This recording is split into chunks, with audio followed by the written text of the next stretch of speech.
Hallelujah, praise the lord. प्रभु यीशु मसीह के मधुर नाम में आप सभी को प्रेमी सलाम। जैसे कि राष्ट्रीय जय यीशु मानव सेवा को आप सुन रहे हैं, साथ ही साथ मैं आप सभी को इतनी बात बताना चाहता हूं। मेरे सम्मुख कल वीडियो आया था और केवल मैं देखने के लिए डाला था लोगों को, लेकिन आज मैं आपको पूरी रीति से सुनाना भी चाहूंगा और करतूते भी इन हिंदू धर्म के ठेकेदारों का करतूते में खोलूंगा। पुलिस के सामने जाकर पुलिस को भी डराया धमकाया और ईसाई लोगों को भी मारने ठोकने की बात करी और ईसाई लोगों के चर्च बंद करने या फिर धर्म परिवर्तन बंद करने का दादागिरी एक व्यक्ति ने किया यूपी के अंदर, है ना। तो मैं आपको बताना चाहता हूं, पुलिस वहां पर बैठे बैठे उसकी आवाज, उसकी डांटे सुन रही थी। अगर मैं पुलिस के जगह रहता तो दो डंडे उससे मारता और डायरेक्ट हवालात में बंद करता, है ना। पुलिस के सामने आवाज उठाने की जरूरत नहीं है। मेरे तमाम भाइयों बहनों, आपको बताना चाहता हूं, उस वीडियो को सुनाऊंगा, उसके बाद में वचन के साथ इतनी बात करूंगा कि तुम्हारे रोंगटे खड़े हो जाएंगे। यूपी के अंदर एक ऐसा बजरंग दल और हिंदू संगठन का ठेकेदार है जो अपने आप को कहता है कि हमें आता है धर्म की सुरक्षा करने। अरे तुम क्या धर्म की सुरक्षा करोगे? बंबई के अंदर एक लेडीज के साथ 3 पुजारियों ने बलात्कार किया।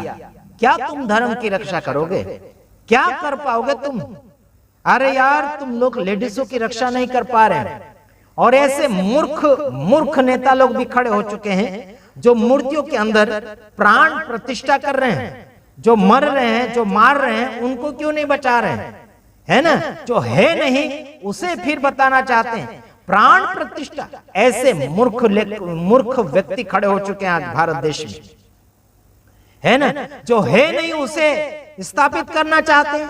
अरे जो है उसे तो सुरक्षा दो। चलो अगला वीडियो में आपके सामने रखूंगा, उसके बाद में कुछ बातें छेड़ूंगा आपके सामने। चलो ठीक है, सुन लीजिएगा, ये वीडियो सुनो। कोई भी ईसाई धर्मांतरण नहीं होने देंगे और चलेगा तो बिल्कुल बर्दाश्त नहीं होगा। हम जानते हैं हिंदुओं की रक्षा हमको कैसे करनी है। अगर प्रशासन नहीं कर सकता, अगर प्रशासन जिस कार्य के लिए है वो नहीं कर सकता, तो हम जानते हैं हमको कैसे करना है। और किसी भी स्तर पे कभी भी मुकदमा दर्ज होगा इनका बना। भाई साहब, आपने उस दिन क्या कहा था? आपने उस दिन ये कहा था कोई कर्ता गांव में नहीं जाएगा। आप गए तो किसको लेकर के आए? वो आदमी कहाँ है जो हमने आपको एप्लीकेशन इसके पहले दिया था? वो आदमी यशो साहब, आप बताइए हमको, वो आदमी कहाँ है?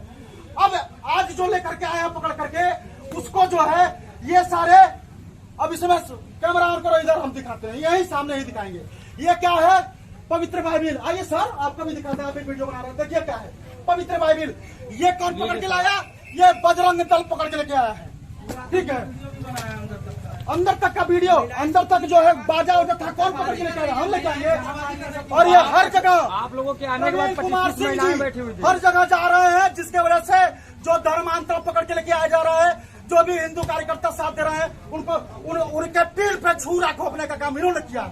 ये देखो, ये सब कागज वहाँ पे क्या कर रहे हैं उसके परिवार में। ये जो है नाम, पता, जिला, समस्या, क्या समस्या आई है वो इनकी कोर्ट कचहरी उनके घर में हो रही है ईसाइयों को। पवित्र बाइबिल, ये पता नहीं क्या क्या लिखा हुआ है, ये कितने दिनों से चल रहा है। ये सब क्या है? ये सब क्या है? ये ठीक है। अब ये है बचपन का दोहरावे, बचपन को दोहरावे। क्या है ये सब ईसाई धर्मांतरण आखिर में पहुंच कहां से रहा है? जब ईसाई यहाँ नहीं है, ईसाई क्यों पहुंच रहा है? और हम प्रवीण जी आपसे पूछना चाहते हैं, भाई साहब, आपने इसके पहले जांच अच्छे से क्यों नहीं की और ये जांच अच्छे से क्यों नहीं की आपने? हम आपसे पूछना चाहते हैं। ये सारे सामान बजरंग दल खींच करके लाएगा, ये निकाल करके लेके आएगा। हम लोग जब गांव में घुसते हैं तो ये लोग कहते हैं गांव में नहीं घुस रहा है। क्यों नहीं घुस रहा है? जब पुलिस प्रशासन किसी लायक नहीं है तो हमको उठाना पड़ेगा। हम जानते हैं कि हमारा हिंदू धर्म में किस तरीके से हमको रक्षा करनी है। अब ये है, ये पवित्र बाइबिल। दूसरा, ये कहां से है? आप मुकदमा दर्ज करिए, बजरंग दल के सारे कार्यकर्ताओं पे मुकदमा दर्ज होगा। हम हंसी खुशी बर्दाश्त करने योग्य हैं, लेकिन जिस दिन निकलेंगे जिस दिन वो मुकदमा खत्म होगा उसी दिन चुन चुन करके एक एक लोगों से निपटाएंगे और एक एक लोगों से निपटेंगे और उसके जब तक सांस रहेगी हिंदू धर्म को बर्बाद नहीं होने देंगे। जब तक सांस रहेगी, कमी क्या है? हिंदू धर्म हिंसक नहीं है, यही चीज है। जाकर के क्या कहा जा रहा है? सदन में खुलेआम कहा जा रहा है कि हिंदू धर्म हिंसक नहीं, हिंसक है, हिंसक है। आज हिंदू धर्म हिंसक होता, पूरे थाने को, पूरे व्यवस्थाओं को घेराव करने वाले कौन होते हैं आपको पता होगा। ये गांव गांव हिल करके पैसा दे करके क्या करते हैं?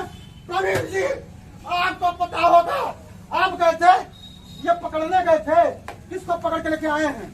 ये सारी चीजें किसको पकड़ के लेके आए हैं? पिछली बार हम लोगों ने जो एफआईआर जो दिया था इनको, वो एफआईआर हमारे पास है, अभी भी वहां का वीडियो हमारे पास है। प्रवीण जी का साफ साफ वीडियो है कि यही पकड़ने गए थे।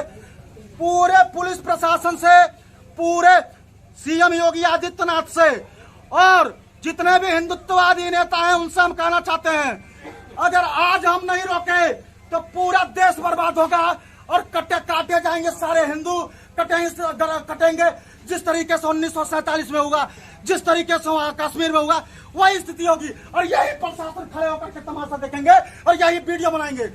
आज हम लोग कहना चाहते हैं यह पवित्र बाइबल है कहां से? हम पूछना चाहते हैं पुलिस प्रशासन से, आप बताइए प्रवीण जी आया कहां से? इसका जवाब दीजिए, आप दीजिए जवाब इसका, बताइए। इससे पहले तो आप बोल करके हमको हटा दिए थे ना, बैठ जाइए आराम। बैठना नहीं, हम इससे जवाब मांगेंगे। आपने जांच करने के लिए जब गए हैं, हाँ और वीडियो रहेगा, वीडियो बंद नहीं होगी। हम लोग इतने कमजोर नहीं है भाई, हिंदू कमजोर नहीं है। हिंदू का पता है किसको किस स्तर तक समझाना है और कहाँ तक आपको शर्म आनी चाहिए। महाराज आप सिंह हैं, आप राजपूत हैं, राजपूत का क्षत्रिय का धर्म होता है धर्म की रक्षा करना। आप क्या कर रहे हैं? ये धर्म की रक्षा कर रहे हैं प्रवीण कुमार सिंह जी, यह है। और ये क्या है? अभी तो वो आधी चीजें थी, ये क्या है? ये भी है। हम मरेंगे, चार गोली मारी जाएगी, हम मरेंगे। ईसाई धर्म के मुख्य पे फोटो वीडियो हम लोगों का वायरल होता है। आपको बुरा लग रहा होगा दीदी, क्योंकि एसओ साहब से इस तरीके से किसी ने बात नहीं किया होगा। इनकी कोई गलती नहीं है, तो आ जाए ना, ये आ जाए ना। लेकिन यहाँ जो बैठे हुए हैं, कितने सालों से बैठे हुए हैं, ये क्या करते हैं? जाकर के जब चेक करके आते हैं। और ये कहा गया, चौकीदार कहा गया। तो आपने सुना वीडियो, यूपी महाराजगंज का है और वहां पर पुलिस वालों के सामने जाकर ये दादागिरी कर रहा है और पुलिस वालों को कानून सिखा रहा है। तो इस व्यक्ति को 2-4 डंडे मारना चाहिए। पुलिस वाले भी वहां पर उसका तमाशा देख रहे हैं, उसको 2-4 डंडे मारकर इसको सीधा सबक सिखाना चाहिए, है ना। हिंदू धर्म का रक्षा करने के लिए जा रहा है ये गुंडा, है ना। कचर पट्टी मुंह लेकर आया है और पुलिस वालों के सामने चिल्ला चोट कर रहा है। थोड़े कुछ गुंडे लेकर आया है साथ में, अकेला जाकर बता पुलिस स्टेशन में, तब पता चलेगा कि क्या है तेरे अंदर और पुलिस के अंदर, है ना।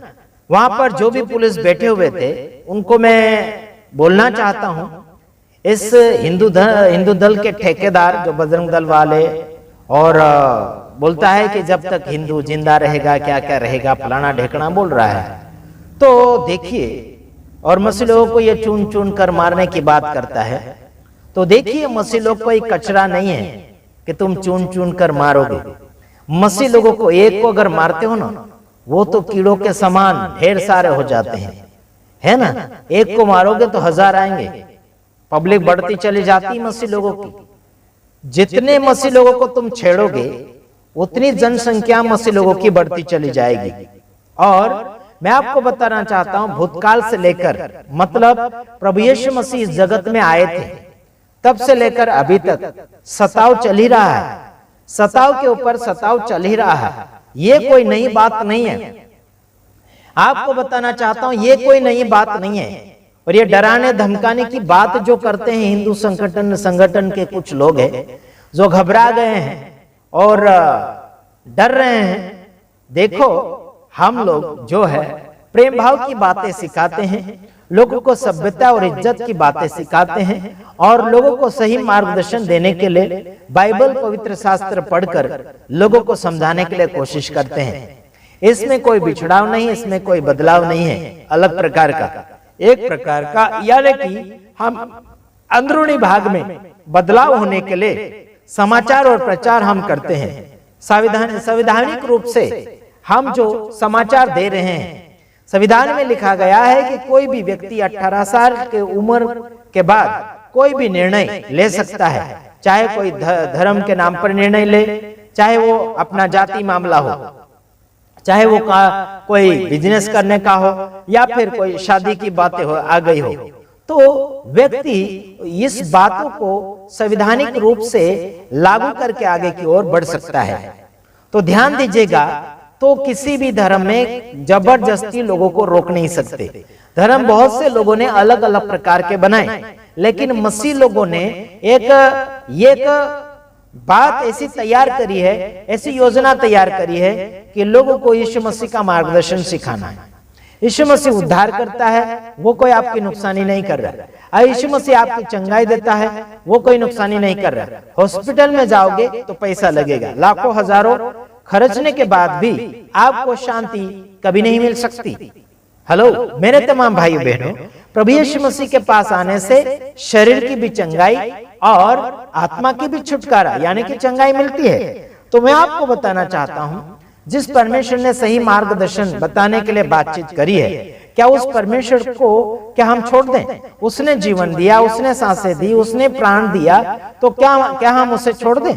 कुछ लोग जो है मूर्ति के अंदर प्राण डाल रहे हैं। कुछ नेता लोग हैं, एक टकला है, योगी और मोदी है ना, ये लोग प्राण डालते हैं, वहां पर जाते हैं और वहां पर भागीदार होते हैं। कौन डालता है प्राण मालूम नहीं, ये नेता लोग भी वहां पर भाग ले रहे हैं। तो कोई बात नहीं, हमारा कोई उससे ताल्लुक नहीं है। लेकिन आजकल बहुत ऐसे मूर्ख लोग हो चुके हैं जो मूर्ति पूजा करते हैं, मूर्ति के अंदर प्राण डालते हैं, है ना, प्राण प्रतिष्ठा का प्रोग्राम में रखते हैं। ये सब मूर्खता की बातें हैं, है ना भाई। मूर्ति के अंदर तुम लोग प्राण डालते हो तो फिर वो बोलना चाहिए, नहाना धोना चाहिए, खाना पीना चाहिए, है ना, तो लोगों की रक्षा करना चाहिए। एक जगह क्यों बैठा रहता है ना, घर घर जाना चाहिए, लोगों की हालतें देखना चाहिए, है ना। तो आपको मैं बताना चाहता, इसका मुंह हाथ पैर सब कुछ, सब शरीरें रहती हैं बनाई हुई, लेकिन ये ना ही तो काम करती है, ना ही बोलती है, ना ही चलती है, ना ही सुनती है और ना ही सुनती है और ना ही चलती है और ना ही बोल सकती है। ऐसी मूर्तियों को हमें खरीदने की क्या आवश्यकता और उसके पास दर्शन करने की क्या आवश्यकता? जो जाए वो जाए, हमारा क्या लेना देना, और हम रोकेंगे भी नहीं। एक बात इतना बताना चाहता हूँ, हिंदू राष्ट्र बनाने के लिए काफी कोशिश की जा रही है, कोई राष्ट्र मास्टर का काम नहीं है हमारे भारत देश में। चलो तो मैं आपको कुछ वचन पढ़कर सुनाऊंगा, चलो देखते हैं। हाँ, भजन संहिता उसका 111 का 2 वचन में पढ़ना चाहूंगा। यहोवा के काम बड़े हैं।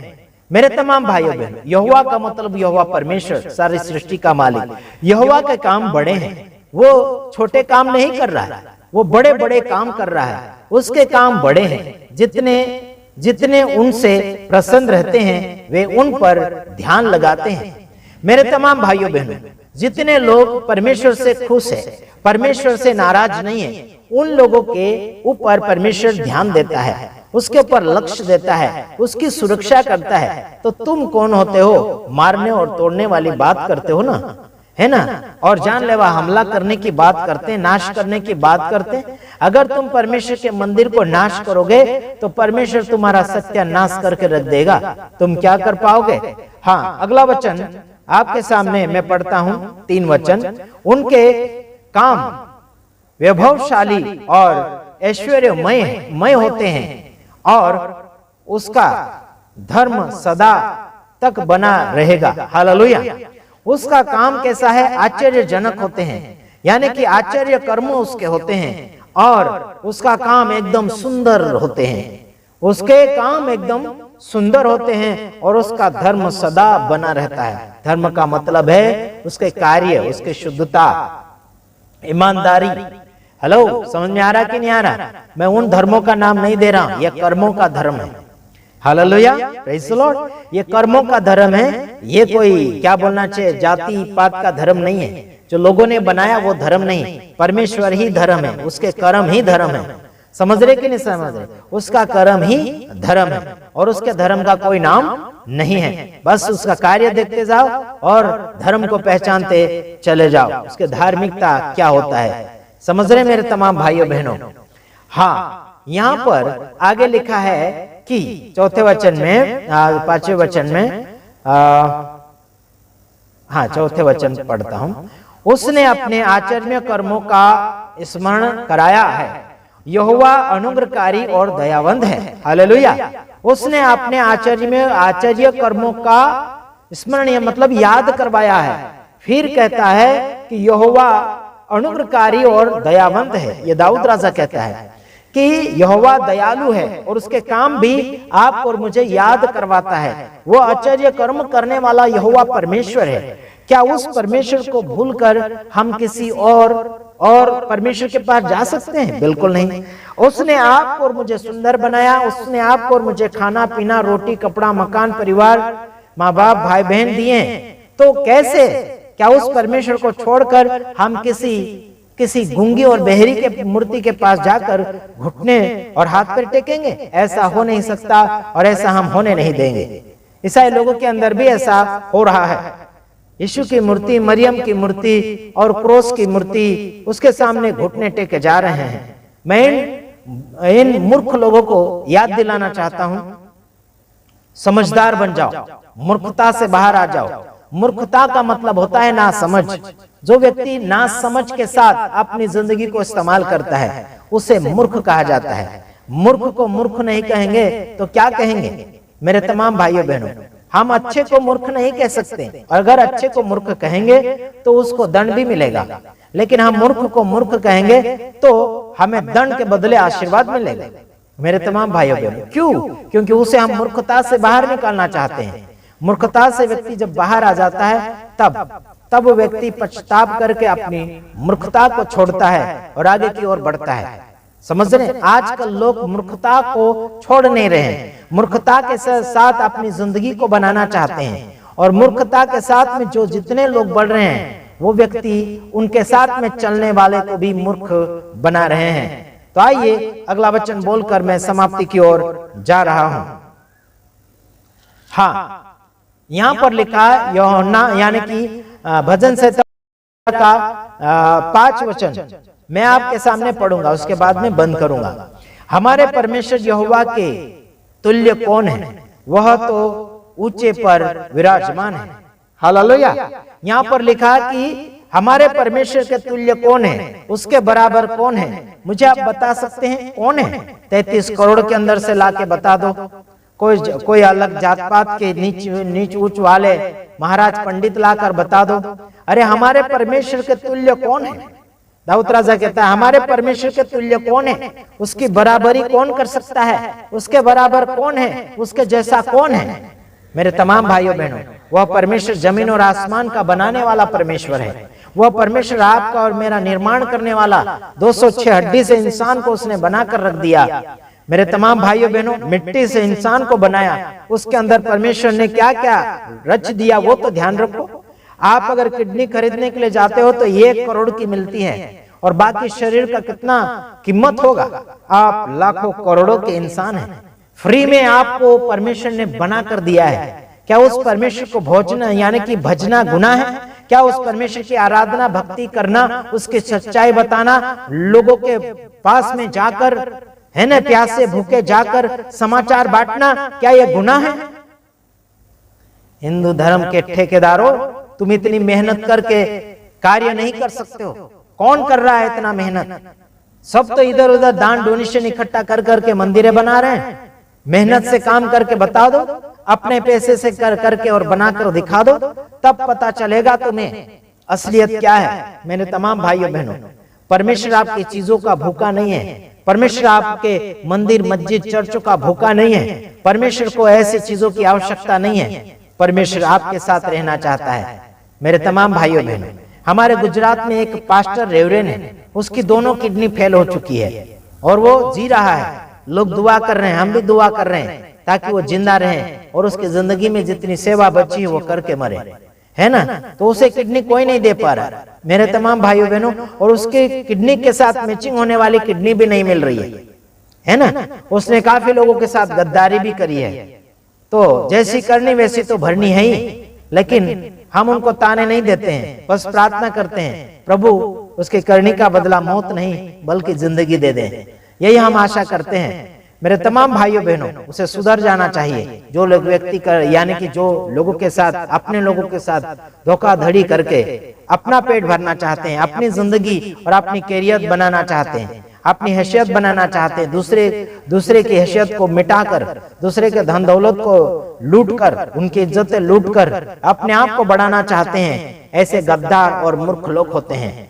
मेरे तमाम भाइयों बहनों, भारत देश को एक फूल के समान खुशबूदार बनाइए, इससे बदबूदार ना बनाइए। बदबूदार जो बनाने वाले हैं उन्हें थोड़ा सावधानी कीजिएगा, उन्हें सलाखों के पीछे डालिए या फिर सजा दीजिए उन्हें, वरना तुम ऐसे लोगों के कारण खतरे में पड़ जाओगे। सावधानी कर लो। यूपी के अंदर, महाराजगंज के अंदर काफी ऐसे भड़क रहे हैं हिंदू दल, है ना, हिंदू संगठन, बजरंग दल, आरएसएस वाले काफी भड़क रहे हैं। सावधान हो जाइए मसीह भाइयों बहनों, और आगे की ओर बढ़िए आप लोग, और एकता संगठन बनाइए और आगे की ओर बढ़िए। प्रभु आप सबके साथ है। जितना हमसे बन सकता है उतना जरूर हम आपके लिए करेंगे, ठीक है। कोई भी आपको डराता धमकाता है तो जरूर आप मुझे कॉल करें। हम डरते तो किसी बाप से नहीं, इतना याद रखना, चाहे कौन सा भी कानून हो गया, हम डरते तो किसी बाप से नहीं। संवैधानिक रूप से आगे की ओर बढ़ो, और संविधान को जो तोड़ता है फिर उसकी खैर नहीं, इतना याद रखना। हम दूसरे वीडियो में आ रहे हैं, तब तक ले आप सभी से विदाई चाहते हैं। गॉड ब्लेस यू, आमीन।